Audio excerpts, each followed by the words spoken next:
ఏం కాదు, మీ డబ్బులు ఖచ్చితంగా వస్తే నేనే కొట్లాడేది. చూడండి ప్రజలారా, ఎలాంటి స్థితిలో ఉన్నటువంటి ఇలాంటి వారిని ఏ విధంగా మోసం చేయాలనిపించింది. చూడండి వాళ్ళ పరిస్థితి చూస్తే కనీసం ఎటువంటి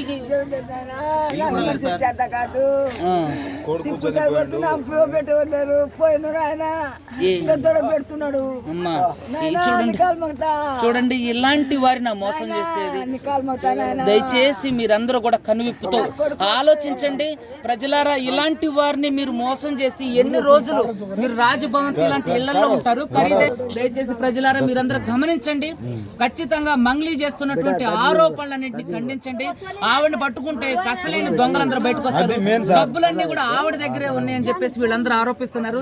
దయచేసి చూడండి, ఈ రోజు ఈవిడ మొహం చూస్తే అసలు ఎలాంటి ఈ సిచ్యువేషన్ లో ఉన్నామో మనకు అర్థమవుతుంది. దయచేసి మీరందరూ కూడా గమనించండి, మీరందరూ నడుమించండి.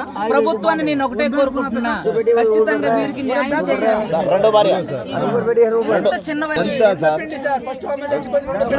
చిన్న వయసులో భర్తను కోల్పోయినటువంటి వీరికి ఎవరు ఆధారం?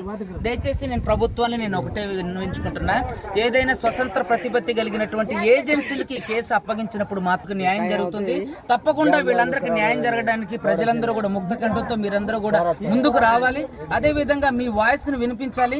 ప్రజలందరూ కూడా ముక్త కంఠంతో దీన్ని ఖండించాలి. సీఎం గారు దయచేసి దీని మీద స్పందించండి. స్వతంత్ర ప్రతిపత్తి కలిగినటువంటి ఏజెన్సీని నియమించినప్పుడు మాత్రమే దీంట్లో న్యాయం చేయగలుగుతారు. ధన్యవాదాలు.